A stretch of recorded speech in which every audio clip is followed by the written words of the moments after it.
Good morning, everyone. Our next topic is ideal gas equation. तो सबसे पहले हम बात कर लेते हैं व्हाट इज़ आइडियल गैस। देखो ये बहुत ही इम्पॉर्टेंट टॉपिक है, हमें इसको अच्छे से समझना है। तो आइडियल गैस क्या होती है? आइडियल गैस वो गैस होती है, सबसे पहले याद रखना, आइडियल वर्ड आ रहा है, एक्चुअल में आइडियल कुछ नहीं होता है। 100% कोई भी गैस आइडियल गैस नहीं होती है, सिर्फ और सिर्फ हमारा एक इमेजिनेशन है। तो वो इमेजनरी गैस जो गैस लॉज को फॉलो करती है, जो भी हमने लास्ट क्लास में गैस लॉज डिस्कस किए थे, Charles law, Boyle's law, Gay Lussac law, Avogadro law, ये सारे जो लॉज हैं उनको फॉलो करती है, उसे हम क्या बोलते हैं? Ideal gas. तो वो इमेजनरी गैस जो सारे गैस लॉज को स्ट्रिक्टली फॉलो करती है उसे हम बोलते हैं आइडियल गैस। अब देखो, ये अज्यूम किया गया है कि गैस के जो मॉलिक्यूल्स होते हैं उनके बीच में इंटरमॉलिक्यूलर फोर्सेस प्रेजेंट नहीं होते हैं। ठीक है, हम देखते हैं कि गैस के जो पार्टिकल्स होते हैं वो रैंडमली मूव करते रहते हैं। क्यों मूव कर पा रहे हैं वो? क्योंकि उनके बीच में negligible intermolecular force of attraction present है। अब देखो, बॉयल्स लॉ, चार्ल्स लॉ, ये जितने भी हमने गैस लॉज पढ़े थे, अगर हम इनको कंबाइन कर दें तो हमारे पास आ जाएगी ideal gas equation.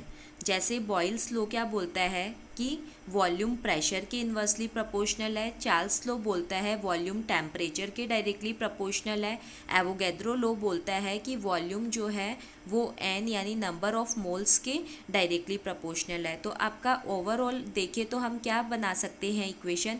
Volume N के डायरेक्टली प्रोपोर्शनल, टेम्परेचर के डायरेक्टली प्रोपोर्शनल और प्रेशर के इन्वर्सली प्रोपोर्शनल है। यही बनेगी हमारी इक्वेशन जो बन रही है ये तीनों लॉज को कंबाइन करने पे। फिर हमें पता है कि जब हम प्रोपोर्शनलिटी का साइन हटाएंगे तो हमारे पास एक कांस्टेंट आएगा जो कि हमारा क्या है? एक गैस कांस्टेंट, जिसको हमने क्या लिख दिया? आर, जो कि गैस कांस्टेंट है। तो हम इसको ये लिख सकते हैं ना, P V is equal to N R T. तो आपको इसको याद रखना है, ये हमारी क्या होती है? Ideal gas equation, P V is equal to N R T, where P is pressure, V is volume, N is number of moles, R is gas constant and T is temperature. ठीक है, अब हम इससे क्या देख सकते हैं कि हमारे जो नंबर ऑफ मोल्स है वो कांस्टेंट हो, आर जो है वो पहले से ही गैस कांस्टेंट है हमारे पास। ठीक है, तो N number of moles constant है, आर जो है वो गैस कांस्टेंट है। तो हम इसको ऐसे लिख सकते हैं ना, P V is equal to P one V one is equal to P one V, और ये टेम्परेचर कहाँ आ जाएगा? नीचे, क्योंकि ये तो कांस्टेंट हो गया। P one V one is equal to T one, P two V two is equal to T two. ठीक है, तो इस तरीके से हमारा क्या बन जाएगा? ये इक्वेशन बन जाएगी। एक तो आपको ये इक्वेशन को ध्यान रखना है, इससे आपकी सारी इक्वेशंस निकल के आ जाएगी। ठीक है, इसे हम आइडियल गैस इक्वेशन या स्टेट इक्वेशन भी बोलते हैं। अब देखो, आर जो है गैस कांस्टेंट, उसकी वैल्यू अलग अलग जो है टर्म्स में अलग अलग होती है। जैसे ऐसा यूनिट में अलग है, सीजीएस में अलग है, इस तरीके से मैं आपको बता देती हूँ। मेनली आपको दो वैल्यू याद रखनी है उसकी। देखो, आपकी आर जो है उसकी unit work kelvin mole inverse, work पर केल्विन पर मोल या एनर्जी पर केल्विन पर मोल। पर आपको जो दो वैल्यूज़ याद रखनी है उसमें एक तो ऐसा यूनिट वाली, वो कितनी होती है? 8.314 जूल पर केल्विन पर मोल। एक तो इस वैल्यू को आप याद रखोगे। ठीक है, और दूसरी जैसे सीजीएस में भी लिख रखी है जो अर्ग के अंदर है, ठीक है, कैलोरी में भी लिख रखी है, और एक आपको ये वाली याद रखनी है लीटर एटमॉस्फेयर में, 0.0821 लीटर एटमॉस्फेयर पर केल्विन पर मोल। ठीक है, बाकी मैंने सारे के अंदर आपकी वैल्यूज़ लिख रखी है, सारी यूनिट्स में, बार में, एटीएम में, कैलोरी में, अर्ग में, जूल में। लेकिन आपको मेनली ये दो वैल्यू याद होनी चाहिए, 0.0821 लीटर एटमॉस्फेयर पर केल्विन पर मोल, और एक आपकी ऊपर वाली 8.314 जूल पर केल्विन पर मोल। ठीक है, तो आपको ये दो आर की वैल्यू ध्यान रखनी है। अब हम बात करते हैं कि आइडियल गैस जो है, आइडियल जो बिहेवियर है उससे डेविएशन की। तो हमने अभी देखा था कि सारी गैसेस जो होती है वो आइडियल गैस नहीं हो सकती है, यानी वो गैसेस जो ideal gas equation P V is equal to N R T को हर टेम्परेचर और प्रेशर पे फॉलो नहीं करती है, उन्हें हम क्या बोलते हैं? अगर फॉलो नहीं कर पा रही है तो उन्हें हम क्या बोलते हैं, रियल गैसेस बोलते हैं। और अगर हर टेम्परेचर और प्रेशर पे आइडियल गैस इक्वेशन को फॉलो करती है तो उसे हम क्या बोलते हैं, आइडियल गैस बोलते हैं। लेकिन हमने बात की थी कि आइडियल गैस तो क्या होती है, इमेजनरी गैस होती है, और रियलिटी में क्या होता है, आइडियल गैस जो इक्वेशन है वो हर कंडीशन पे फॉलो नहीं हो सकती है। इसके लिए हम देखो कुछ ग्राफ प्लॉट्स करते हैं। तो आपको ध्यान रखना है कि आइडियल गैस इक्वेशन को जो हर टर्म्स और कंडीशंस पे फॉलो करती है वो आइडियल गैस होती है, और जो नहीं कर पाती है वो क्या होती है, डेविएशन शो करती है आइडियल गैस बिहेवियर से, या ये बोल सकते हो वो रियल गैसेस होती है। तो अब हम यहाँ पे पढ़ेंगे रियल गैस इक्वेशन को। हम एक ग्राफ प्लॉट करते हैं पीवी और पी के बीच में, प्रेशर वॉल्यूम और प्रेशर के बीच में ग्राफ प्लॉट करते हैं। तो हम देखते हैं कि आइडियल गैसेस जो होती है उनके लिए जो ग्राफ आता है वो क्या आता है, स्ट्रेट लाइन, जो एक्स एक्सिस है उसके पैरेलल आता है। लेकिन जो रियल गैसेस होती है वो इससे डेविएशन शो करती है। रियल गैसेस जो आइडियल बिहेवियर है वो सिर्फ और सिर्फ, इस लाइन को याद रख लेना, लो प्रेशर और हाई टेम्परेचर पे शो करती है। अच्छे से याद कर लेना कि प्रेशर लो होना चाहिए और टेम्परेचर क्या होना चाहिए, हाई होना चाहिए। तो अब आप यहाँ पे देखो, ये ग्राफ हमने प्लॉट किया है प्रेशर वॉल्यूम और प्रेशर के बीच में। आइडियल गैस के लिए तो कैसा ग्राफ आएगा, स्ट्रेट लाइन ग्राफ आएगा एक्स एक्सिस के पैरेलल। लेकिन जो नॉन आइडियल गैसेस है वो क्या कर रही है, इस ग्राफ से डेविएशन शो कर रही है, इस बिहेवियर से डेविएशन शो कर रही है। यानी ये कैसी गैसेस हो गई, हमारी रियल गैसेस हो गई। तो ये जो प्रेशर वॉल्यूम ग्राफ है वो क्या बताता है कि जब हमारा प्रेशर हाई होता है तो जो वॉल्यूम है वो क्या होगा, देखो प्रेशर और वॉल्यूम एक दूसरे के क्या होते हैं, इन्वर्सली प्रोपोर्शनल होते हैं। तो हमारा जो प्रेशर होता है वो क्या होता है, प्रेशर जब हमारा क्या है, हाई है, तो हम क्या देखते हैं कि मेजर्ड जो वॉल्यूम है वो क्या होता है, कैलकुलेटेड वॉल्यूम से ज़्यादा होता है। याद रखना कि प्रेशर जब हाई है तो वॉल्यूम क्या होना चाहिए, कम होना चाहिए। लेकिन हमारा जो मेजर्ड वॉल्यूम आता है वो क्या आता है, कैलकुलेटेड वॉल्यूम से कम आता है, ज़्यादा आता है। यानी हमारा जो कैलकुलेटेड वॉल्यूम है वो तो कम है, लेकिन मेजर्ड जो वॉल्यूम है वो क्या होगा, ज़्यादा होगा। और लो प्रेशर के ऊपर क्या हो जाएगा, वॉल्यूम जो है वो अप्रोक्सीमेटली एक दूसरे के पास में पहुंच जाते हैं। कैलकुलेटेड और जो मेजर्ड वॉल्यूम है वो एक दूसरे के पास में पहुंच जाते हैं। तो आप देखो यहाँ पे आपको क्या देखने को मिल रहा है कि जब प्रेशर कम है, या ये बोल दो ऑलमोस्ट इंटरमीडिएट सा प्रेशर होता है, जब लो प्रेशर होता है तो ये कहाँ जाती है, वन के, ये जो आइडियल गैस बिहेवियर है उसके पास में जाना चाहती है। लेकिन जैसे जैसे आप प्रेशर को इंक्रीज़ करते जा रहे हो तो ये क्या होती है, आइडियल गैस बिहेवियर से डेविएशन कम्प्लीटली शो करने लगते हैं। यहाँ देखना हाइड्रोजन और हीलियम, ये तो एकदम ही अलग बिहेवियर शो करती है, ठीक है ना। और कुछ गैसेस जो है वो क्या कर रही है, लो प्रेशर पे तो आइडियल गैस बिहेवियर की तरह, आइडियल गैस की तरह बिहेव करना चाहती है।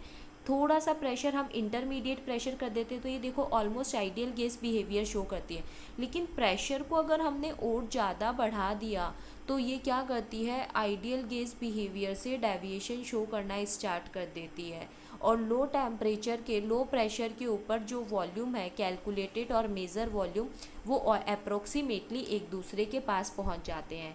दूसरा ग्राफ देखो हमने शो किया है, दूसरा ग्राफ प्रेशर और वॉल्यूम के लिए, जो मैंने अभी आपको बताया था कि प्रेशर और वॉल्यूम के बीच में जब हम ग्राफ प्लॉट करते हैं तो हम क्या देखते हैं कि हमारा जब प्रेशर, ये देखो ये प्रेशर जब क्या है, हाई होता है, तो प्रेशर जब हमारा हाई होता है तो मेजर्ड जो वॉल्यूम है हमारा वो क्या होता है, कैलकुलेटेड वॉल्यूम से ज़्यादा होता है। ये देखो ये हाई प्रेशर के ऊपर हमारा मेजर्ड जो वॉल्यूम है वो कैलकुलेटेड वॉल्यूम से क्या होता है, ज़्यादा होता है। लेकिन जैसे जैसे प्रेशर, अब ये प्रेशर यहाँ कम हो गया तो ये वॉल्यूम एक दूसरे के क्या हो जाते हैं, अप्रॉक्स हो जाते हैं, एक दूसरे के पास में पहुँच जाते हैं, ठीक है।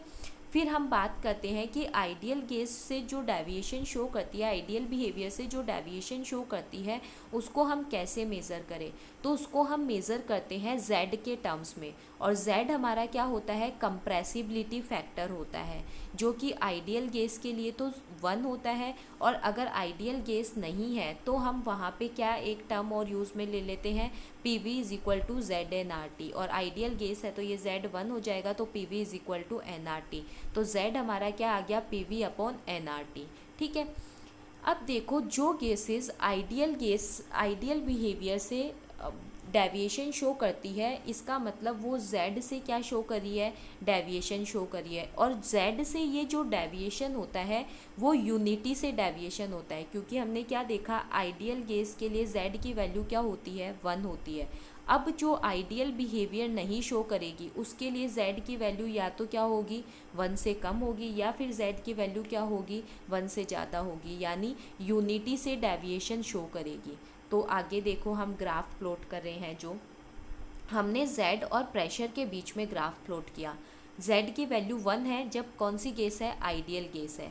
लेकिन आप क्या देख रहे हो, जब आपका प्रेशर लो है तो ये वैल्यू कहाँ पहुँचना चाह रही है, 1 के पास में। जब इंटरमीडिएट प्रेशर हो गया तो ये सब कहाँ पहुँच गई, क्या शो करने लग गई, आइडियल बिहेवियर शो करने लग गई। लेकिन जैसे ही हमने प्रेशर को और ज़्यादा बढ़ा दिया तो इन्होंने क्या किया, आइडियल बिहेवियर से डेविएशन शो कर दिया। तो ये ग्राफ देखकर आपको समझ में आ रहा है कि अगर प्रेशर लो है तो आइडियल बिहेवियर शो कर सकती है, प्रेशर इंटरमीडिएट हो गया तो आइडियल बिहेवियर शो करेगी। लेकिन प्रेशर हमने जब ज़्यादा कर दिया तो आइडियल बिहेवियर से क्या होगा, डेविएशन शो होगा। तो लोअर प्रेशर पर z की वैल्यू हम क्या बोल सकते हैं, अप्रॉक्सीमेटली 1 होती है और ये आइडियल गैस की तरह बिहेव करती है। लेकिन जब प्रेशर क्या हो गया, हाई हो गया, बहुत ज़्यादा हो गया, तो ये z की वैल्यू इनके लिए क्या हो गई, ग्रेटर देन 1 हो गई। तो ये क्या नहीं शो करेगी, आइडियल बिहेवियर शो नहीं करेगी, यानी इनको कंप्रेस करना बहुत डिफ़िकल्ट हो गया। और जब इंटरमीडिएट हमारा प्रेशर है तो z की वैल्यू क्या रहती है, बीच का सा जब प्रेशर है तो z की वैल्यू क्या रहती है, लेस देन 1 रहती है, और ये आइडियल बिहेवियर शो कर सकती है।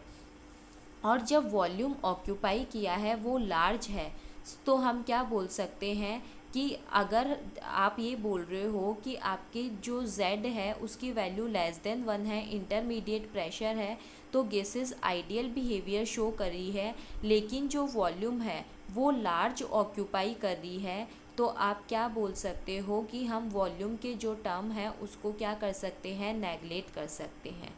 ठीक है, फिर आप देखो वो टेम्परेचर जिसके ऊपर रियल गैसेस आइडियल गैस की तरह बिहेव करती है उसे हम क्या बोलते हैं, बॉयल टेम्परेचर या बॉयल पॉइंट बोलते हैं। कि वो टेम्परेचर जिस पे रियल गैसेस आइडियल गैस की तरह बिहेव करती है एक प्रेशर की रेंज में, मतलब एक पूरे प्रेशर की रेंज में रियल गैसेस आइडियल गैस की तरह बिहेव करती है, उस टेम्परेचर को हम क्या बोलते हैं, बॉयल टेम्परेचर बोलते हैं, बॉयल पॉइंट बोलते हैं। बॉयल टेम्परेचर जो है वो डिपेंड करता है गैस के नेचर के ऊपर। बॉयल पॉइंट के ऊपर जो रियल गैसेस हैं वो कैसा डेविएशन शो करती है, पॉजिटिव डेविएशन शो करती है, जैसा अभी हमने ग्राफ में देखा। देखो यहाँ पे क्या हो गया, जैसे ही टेम्परेचर इंक्रीज़ किया हमने तो ये क्या शो करने लग गई, z की वैल्यू ग्रेटर देन 1 शो करने लग गई। तो बॉयल टेम्परेचर के ऊपर यानी प्रेशर भी हमने बढ़ा दिया तो ideal gases positive deviation show करती है। पॉजिटिव डेविएशन का मतलब ग्राफ नीचे की तरफ नहीं आ रहा है, ये देखो ये ग्राफ नीचे नहीं आ रहा है, जब प्रेशर हाई है तो ये ग्राफ कहाँ जा रहा है, ऊपर, मतलब पॉजिटिव डेविएशन शो कर रही है। और z की वैल्यू क्या हो रही है, ग्रेटर देन 1 हो रही है। और बॉयल टेम्परेचर से नीचे जो रियल गैसेस है वो क्या शो करती है, पहले तो डिक्रीज़ होता है, यही देखा आपने कि z की वैल्यू में पहले तो डिक्रीज़ होता है, फिर धीरे धीरे क्या होने लगता है, 1 के पास पहुंचती है और फिर पॉजिटिव डेविएशन शो करने लगती है। ठीक है, तो z की वैल्यू पहले तो क्या होती है, डिक्रीज़ होती है, लेकिन हम प्रेशर को इंक्रीज़ करते जाते हैं तो फिर कॉन्टीन्यूसली z की वैल्यू क्या होने लगती है, इंक्रीज़ होने लगती है। अब देखो हम z की वैल्यू कैसे निकाल सकते हैं, आप इसको स्किप कर सकते हो, चाहो तो इससे भी कर सकते हो, चाहो तो इससे भी कर सकते हो। जैसे आइडियल केस के लिए हमारी इक्वेशन क्या है, P V is equal to N R T, real case के लिए क्या है, P V R is equal to Z N N R T. हम दोनों इक्वेशन को डिवाइड कर देते हैं तो प्रेशर से प्रेशर कट हो गया और आपका एन आर टी से एन आर टी कट हो गया। ठीक है, तो आपका क्या निकल के आएगा, V I upon V R is equal to 1 upon Z.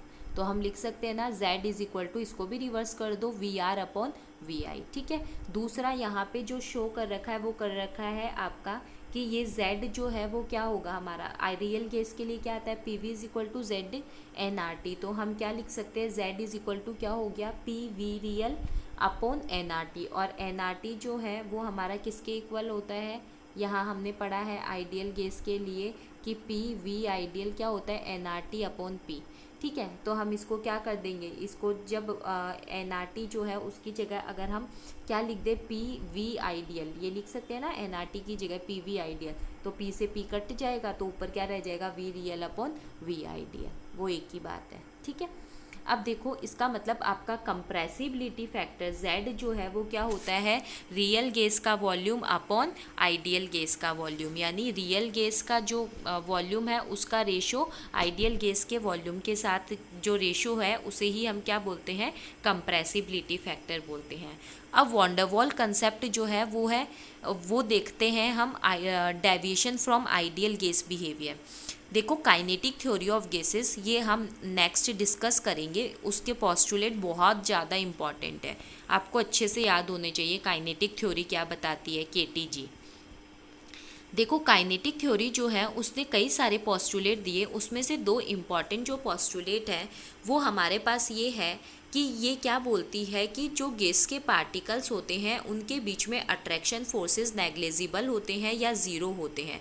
दूसरा ये क्या बोलती है कि गैस का जो पार्टिकल है उसका जो वॉल्यूम होता है वो टोटल गैस के वॉल्यूम के कंपैरिजन में क्या होता है, नेग्लिजिबल होता है, कि टोटल गैस जितना वॉल्यूम ऑक्यूपाई कर रही है उसके रेस्पेक्ट में गैस के जो पार्टिकल्स हैं उनका वॉल्यूम क्या होगा, नेग्लिजिबल होगा। ये दो पोस्टुलेट्स जो है वो काइनेटिक थ्योरी के हैं, लेकिन वॉन डेर वाल ने क्या किया, इन दोनों पोस्टुलेट्स में मॉडिफिकेशन किए और क्या बताया कि काइनेटिक थ्योरी ऑफ गैसेस ये तो बोलती है कि अट्रैक्शन फोर्सेस नेग्लिजिबल है, लेकिन ये अट्रैक्शन फोर्सेस कब नेग्लिजिबल नहीं होते, जब इन मॉलिक्यूल्स के बीच में क्या स्टार्ट हो जाए, जब हम इन मॉलिक्यूल्स को क्या कर दे, हाई तो प्रेशर दे दे और टेम्परेचर लो कर दे, यानी हम इनके प्रेशर को तो हाई कर दे और टेम्परेचर को लो कर दे। तो अब देखो पहले गैस के पार्टिकल्स ऐसे दूर दूर थे, अब हम इनके ऊपर प्रेशर बढ़ा रहे हैं तो ये पार्टिकल्स क्या आ जाएंगे, यूँ पास पास में आ जाएंगे ना एक दूसरे के।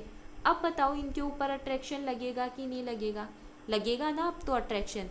तो जैसे ही हम प्रेशर को हाई कर देते हैं, टेम्परेचर को लो कर देते हैं, तो मॉलिक्यूल्स की वेलोसिटी क्या हो जाती है, डिक्रीज़ हो जाती है, क्योंकि ये एक दूसरे के क्लोज आ जाते हैं और क्लोज आने से इनके अट्रैक्शन फोर्सेस क्या हो जाते हैं, इंक्रीज हो जाते हैं। दूसरा काइनेटिक थ्योरी का पोस्टुलेट क्या था कि गैस के जो मॉलिक्यूल्स होते हैं, पार्टिकल्स होते हैं, उनका वॉल्यूम नेग्लिजिबल है टोटल गैस के वॉल्यूम के कंपैरिजन में। लेकिन हमने क्या किया, पहले तो पार्टिकल्स यूँ दूर दूर पड़े थे, ठीक है, तब हमने इसको एक पार्टिकल के वॉल्यूम को इस टोटल वॉल्यूम के कंपैरिजन में क्या बोल दिया, नेग्लिजिबल बोल दिया। लेकिन अब हम क्या कर रहे हैं, हमने प्रेशर को हाई कर दिया, तो ये क्या हो गए, गैस के पार्टिकल्स एक दूसरे के पास पास में आ गए ना।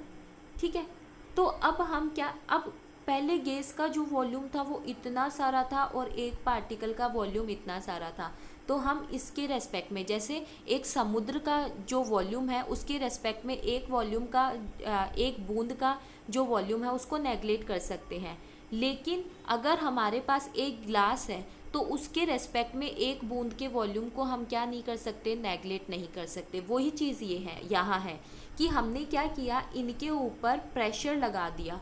अब जैसे ही हम इनके ऊपर प्रेशर लगा रहे हैं तो पहले वॉल्यूम जो इतना सारा था वो वॉल्यूम अब कितना हो गया, इतना सा ही हो गया, और इस इतने से वॉल्यूम के रेस्पेक्ट में इस एक पार्टिकल के वॉल्यूम को हम क्या नहीं कर सकते, नेगलेक्ट नहीं कर सकते।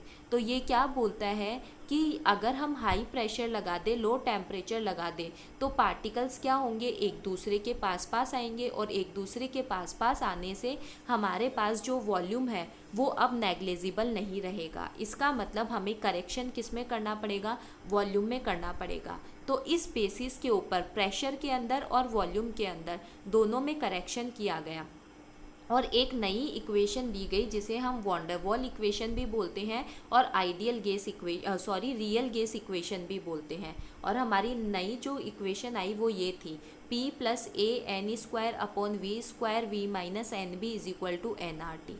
ठीक है। अब ये कैसे आई इसको हमें देखना है। ए और बी तो वॉन डेर वाल कांस्टेंट है जो गैस के नेचर पे डिपेंड करते हैं।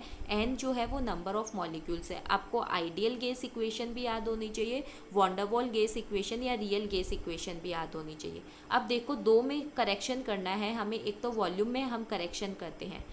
सबसे पहले वॉल्यूम में करेक्शन क्या होगा, वॉल्यूम को हमने क्या बोला, V माइनस एन बी, मतलब आइडियल गैस का जो वॉल्यूम है वो क्या हो रहा है, माइनस हो रहा है, यानी कुछ कम हो रहा है। कैसे कम हो रहा है वो देखो, अभी मैंने आपको समझाया कि वॉल्यूम कम कैसे हो रहा है।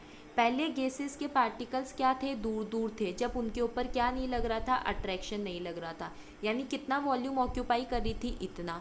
जैसे ही हमने क्या किया, उन पार्टिकल्स के ऊपर प्रेशर लगा दिया तो ये पार्टिकल्स पास पास आ गए। अब ये वॉल्यूम क्या हो गया, इतना सा हो गया। इसका मतलब पहले इतना ज़्यादा वॉल्यूम था, अब ये इतना सा वॉल्यूम हो गया, तो हम क्या बोल रहे हैं कि वॉल्यूम क्या होगा, कुछ कम होगा। तो वॉन डेर वाल ने ये कंसीडर किया कि जो रियल गैसेस होते हैं वो क्या होते हैं, उनके पार्टिकल्स किसकी तरह होते हैं, रिजिड स्फीयर की तरह होते हैं। तो जो आइडियल गैस का वॉल्यूम है वो क्या हो जाएगा, रियल गैस का जो वॉल्यूम था जब दूर दूर थे पार्टिकल्स, उनमें से हम क्या कर दें कि हमारे जो गैस के पार्टिकल्स है उनके वॉल्यूम को माइनस कर दे, तो हमारे पास आइडियल गैस का वॉल्यूम निकल जाएगा। तो आइडियल गैस का वॉल्यूम क्या हो गया, V ideal minus V real का हमने वॉल्यूम वी ले लिया, वी माइनस एन बी क्या हो गए कि जिन जिन पार्टिकल्स का वॉल्यूम कितना है बी, वो कितने मॉलिक्यूल्स हैं, मतलब बी वॉल्यूम वाले कितने मॉलिक्यूल्स हैं, तो हमने इसको क्या कर दिया, माइनस एन बी। ठीक है। फिर दूसरा हमारे पास आता है प्रेशर में करेक्शन, कि हम क्या बोलते हैं कि प्रेशर को हमें क्या करना है, हाई करना है। जैसे ही हम प्रेशर को हाई करेंगे तो गैस के पार्टिकल्स क्या होंगे, वॉल की कंटेनर को स्ट्राइक नहीं कर पाएंगे, कंटेनर की वॉल को स्ट्राइक नहीं कर पाएंगे। अब देखो अट्रैक्शन ज़्यादा नहीं था, आराम से घूम फिर रहे थे, ऐसे जा जाके वॉल की कंटेनर्स को हिट कर रहे थे। लेकिन अब हमने क्या किया, प्रेशर जो है उसको बढ़ा दिया। अब प्रेशर बढ़ाने से एक दूसरे के बीच में अट्रैक्शन बढ़ गया। अब ये पार्टिकल्स इसको इतना इजीली स्ट्राइक नहीं कर पाएंगे। क्यों? क्योंकि ये पार्टिकल इसको खींच लेगा। जब ये इधर जाएगा स्ट्राइक करने तो दूसरे पार्टिकल्स इसको ड्रैग करेंगे, खींचेंगे पीछे की तरफ। तो क्या हुआ कि गैस के पार्टिकल्स का अगर हमने प्रेशर बढ़ा दिया तो पार्टिकल्स जो है कंटेनर की वॉल को स्ट्राइक नहीं कर पाएंगे फुल इम्पैक्ट के साथ, क्योंकि जो दूसरे पार्टिकल्स हैं वो उसको ड्रैग करेंगे, उनके बीच में अट्रैक्शन फोर्स इंक्रीज होने की वजह से। इसका मतलब जो गैस पर प्रेशर एक्सर्ट हो रहा था वो उसकी वजह से क्या हो गया, आप क्या देख रहे हो कि जो गैस पे प्रेशर एक्सर्ट हो रहा था वो कुछ लोअर हो गया then the pressure exerted by the ideal gas. Ideal gas जो प्रेशर एक्सर्ट करी थी उससे, यानी आपको सिंपली ये समझना है कि पहले जो प्रेशर था वो कम था, अब प्रेशर क्या हो गया, ज़्यादा हो गया आइडियल गैस का। तो ये देखो आइडियल गैस का जो प्रेशर है, पहले रियल गैस के पार्टिकल्स तो आराम से घूम रहे थे, प्रेशर नहीं लग रहा था ज़्यादा, अब हमने इनके ऊपर प्रेशर बढ़ा दिया, तो प्रेशर बढ़ाते ही आइडियल गैस का प्रेशर क्या हो गया, कुछ इंक्रीज़ हो गया। ये देखो आइडियल गैस का प्रेशर रियल गैस के प्रेशर से थोड़ा सा ज़्यादा हो गया। अब वो ज़्यादा कौन सा हुआ है, वो इतना ज़्यादा हुआ है AN²/V²। ये कैसे आया, ये अभी हम देखते हैं। देखो हमने प्रेशर के अंदर करेक्शन किया है, तो वो करेक्शन जो है वो दो चीज़ों पे डिपेंड करता है। एक तो number of molecules which drag the striking molecules depends on density. एक तो किस चीज़ के ऊपर डिपेंड कर रहा है, जो मॉलिक्यूल्स ड्रैग कर रहे हैं उनकी डेंसिटी के ऊपर, कि number of molecules which drag the striking molecules depends on density. किसके ऊपर, डेंसिटी के ऊपर डिपेंड कर रहा है। दूसरा भी किसके ऊपर डिपेंड कर रहा है, that strikes the wall of container per unit area पर सेकेंड डिपेंड्स ऑन डेंसिटी। वो भी किसके ऊपर डिपेंड कर रहा है, डेंसिटी के ऊपर डिपेंड कर रहा है। यानी ओवरऑल हम क्या बोल सकते हैं कि आपका जो प्रेशर होता है वो किसके ऊपर डिपेंड करता है, डेंसिटी के स्क्वायर के डायरेक्टली प्रोपोर्शनल होता है। यही बोल सकते हो ना। एक तो आपने क्या देखा कि जो स्ट्राइकिंग मॉलिक्यूल्स है वो जो नंबर ऑफ मॉलिक्यूल्स है वो किसके ऊपर डिपेंड करते हैं, डेंसिटी के ऊपर डिपेंड करते हैं। दूसरा आप क्या देख रहे हो कि नंबर ऑफ स्ट्राइकिंग मॉलिक्यूल्स जो है वो भी कंटेनर की जो वॉल है उसके पर यूनिट एरिया पर सेकंड पर जो है वो किसके ऊपर डिपेंड कर रहा है, डेंसिटी के ऊपर डिपेंड कर रहा है। तो सिंपली आपको ये समझना है, इन सब को छोड़ो, कि प्रेशर जो आपका बड़ा है वो किसके ऊपर डिपेंड कर रहा है, डेंसिटी के स्क्वायर पे। स्क्वायर क्यों लिखा, क्योंकि फर्स्ट फैक्टर में भी डेंसिटी के ऊपर डिपेंड कर रहा है और सेकेंड फैक्टर में भी डेंसिटी के ऊपर डिपेंड कर रहा है। ठीक है, तो हमने वॉल्यूम तो ये देख लिया था कि वॉल्यूम हमारा ये आया। ठीक है, और अब प्रेशर जो है वो कैसे आया, प्रेशर हमने देखा कि प्रेशर हमारा ये आया। अब इस P को हमें देखना है, तो P किसके ऊपर डिपेंड कर रहा है, डेंसिटी के स्क्वायर के। डेंसिटी हमें पता है क्या होती है, मास पर वॉल्यूम होती है। ठीक है, तो हमने इसको क्या कर दिया, मास का स्क्वायर वॉल्यूम का स्क्वायर, वही प्रोपोर्शनलिटी का साइन हटेगा तो एक कांस्टेंट आएगा जिसे हम क्या बोलते हैं, A बोलते हैं। ठीक है, ये A कांस्टेंट आ गया, और हमने मास की जगह क्या ले लिया, N ले लिया, नंबर ऑफ मॉलिक्यूल्स ले लिए, तो N square upon V square. तो हमारा क्या क्या निकल के आ गया, PV is equal to NRT। ये आइडियल गैस थी। अब प्रेशर में जो इंक्रीज़ हुआ वो यहाँ लिख दिया, वॉल्यूम में जो डिक्रीज़ हुआ वो यहाँ लिख दिया, और ये NRT, और इसे हम क्या बोलते हैं, van der Waals gas equation. ठीक है, अब हम डेंसिटी और मोलर मास के बीच में रिलेशनशिप फाइंड करते हैं। तो हमारे को ये इक्वेशन पता है, PV is equal to NRT, और इससे हम लिख सकते हैं N upon V is equal to P upon RT। RT को इसके नीचे लेके चले गए और V को इसके नीचे। ठीक है, और N हमें पता है given weight upon molecular mass, तो ये लिख दिया given weight upon molecular mass. फिर उसके बाद देखो, तो मास पर वॉल्यूम क्या हो जाता है, डेंसिटी, तो ये क्या हो जाएगा, डेंसिटी पर upon molar mass, P is equal to RT।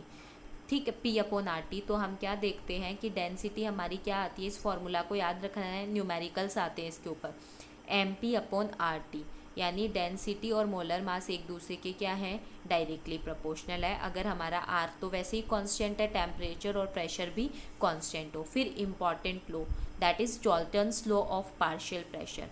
Dalton क्या बोलता है कि अगर हम कई सारी नॉन रिएक्टिव गैसेस को मिक्स कर दें और एक मिक्सचर बना दें, तो जो टोटल प्रेशर होगा मिक्सचर का, मतलब हमने 1 गैस, 2 गैस, 3 गैस, ये सारी नॉन रिएक्टिव है, इन सबको मिक्स कर दिया, तो ये जो मिक्सचर का टोटल प्रेशर है वो क्या होगा, अलग अलग गैस के पार्शियल प्रेशर के सम के इक्वल होगा। यानी फर्स्ट गैस का प्रेशर प्लस सेकेंड गैस का प्रेशर प्लस थर्ड गैस का प्रेशर। तो अलग अलग जो नॉन रिएक्टिव गैसेस है उनको मिक्स करने पर जो मिक्सचर का टोटल प्रेशर होता है वो अलग अलग गैसेस के पार्शियल प्रेशर के सम के इक्वल होता है। जैसे ये रहा, टोटल प्रेशर जो है वो क्या हो जाएगा, जितने भी गैसेस मिक्स हैं उनके सबके सम के इक्वल हो जाएगा। फिर हमें पता है प्रेशर क्या होता है, NRT अपॉन V होता है। PV is equal to NRT होता है ना, तो हम क्या लिख रहे हैं, NRT अपॉन V होता है। ठीक है, तो ये देखो, ये क्या आ जाएगा, हमने सबकी जगह सिर्फ नंबर ऑफ मोल्स जो है वो अलग अलग है, बाकी RT और वॉल्यूम सबका कांस्टेंट है। तो हमने RT और V को कॉमन ले लिया और अंदर क्या रह गया, N1 plus N2 plus N3। ठीक है, फिर हमने इस इक्वेशन को डिवाइड कर दिया P is equal to NRT से। तो हम इसको डिवाइड करें मतलब आइडियल गैस इक्वेशन से, P is equal to NR, ये हमारी आइडियल गैस इक्वेशन है, इसको हम इससे डिवाइड कर देते हैं। तो ये आइडियल NRT अपॉन V, और ये हमारी ये निकली थी RT upon V, N1 plus N2। तो RT अपॉन V तो कट हो जाएगा, ये क्या रह गया, PI अपॉन PT, और ऊपर क्या रह गया, NI upon N1 plus N2 plus N3। और हमने एक टर्म पढ़ी है मोल फ्रैक्शन। मोल फ्रैक्शन क्या होता है, एक जो हमारा सॉल्वेंट होता है, सॉल्यूट होता है, कुछ भी मान लो, यानी एक गैस के मोल अपॉन टोटल गैसेस के मोल्स, यही होंगे ना, number of moles of one gas upon total number of moles of all gases, या ये बोल सकते हो टोटल नंबर ऑफ मॉलिक्यूल्स। ठीक है, तो हम इसकी जगह क्या लिख सकते हैं, मोल फ्रैक्शन लिख सकते हैं। तो हमारी इक्वेशन क्या आई थी, P ideal upon P total is equal to XI, ये लिख सकते हैं यहाँ पे। ठीक है, तो हमारी क्या बन जाएगी, P ideal is equal to XI into PT। That is very very important, इसको अच्छे से याद रखना है कि जो आइडियल गैस का प्रेशर है वो mole fraction into total pressure के इक्वल होगा। ये याद रखोगे आपकी, पार्शियल प्रेशर बोल दो, आगे आप जब 12th में पढ़ोगे सॉल्यूशन तो वहाँ पे ये काम आएगी चीज़, और आपको इसको अच्छे से याद रखना है। तो आपका आइडियल गैस का प्रेशर जो होता है mole fraction into total pressure होता है, इस चीज़ को ध्यान रखना। अब हमारा जो टॉपिक है वो है काइनेटिक थ्योरी ऑफ गैसेस। तो आपको इसके जो पोस्टुलेट्स हैं उनको अच्छे से याद करना है, ये इम्पॉर्टेंट है।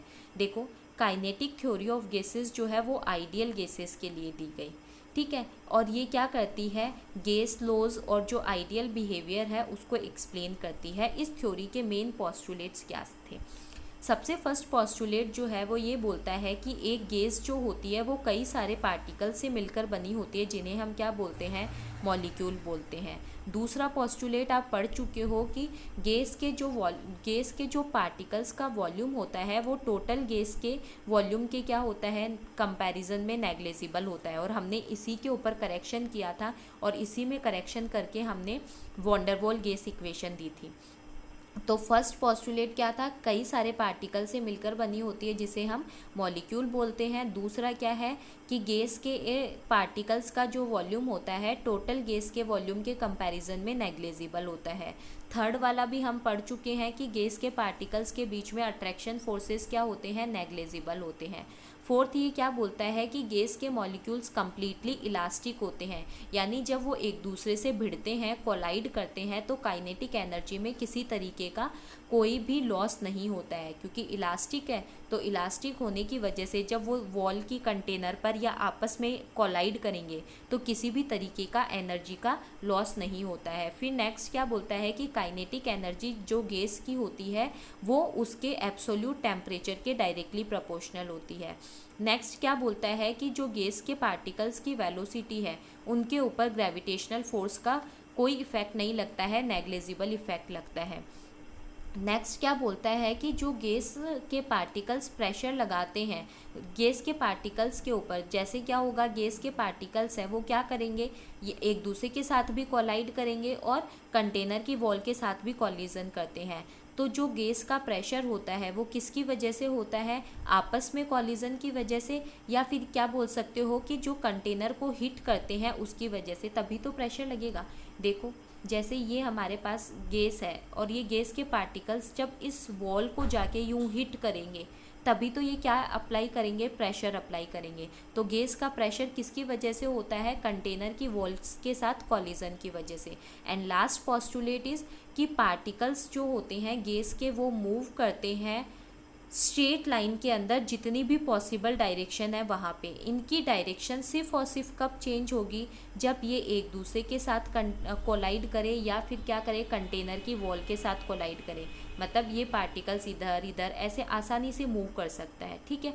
लेकिन इनकी डायरेक्शन कब चेंज होती है, जब ये क्या करते हैं, या तो ऐसे दूसरे पार्टिकल को हिट कर देते हैं तो अपनी डायरेक्शन को चेंज कर लेंगे, या फिर ये कंटेनर की वॉल को जाके हिट करेंगे तो अपनी डायरेक्शन को चेंज कर लेंगे। तो ये क्या थे, हमारे काइनेटिक थ्योरी के पोस्टुलेट्स थे जिनको आपको अच्छे से याद करना है। अब थोड़ा सा चैप्टर और बचा हुआ है, वो हम नेक्स्ट क्लास में कंप्लीट कर देंगे, जो कि है लिक्विड स्टेट। गैसियस स्टेट के बारे में हम पढ़ चुके हैं, अब लिक्विड स्टेट के बारे में पढ़ेंगे। उसमें हमारे पास 2-3 टॉपिक हैं, ठीक है। और वो तीनों टॉपिक इंपॉर्टेंट है, जैसे लिक्विफिकेशन ऑफ गैसेज हो गया, वेपर प्रेशर हो गया, आपका विस्कोसिटी हो गया, ये सब पढ़ना है।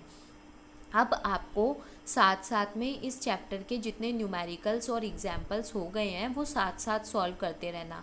Max to max 3 to 4 numericals और एग्जाम्पल्स मिलेंगे। कोई प्रॉब्लम आए किसी को तो पूछ लेना, ठीक है। Thank you.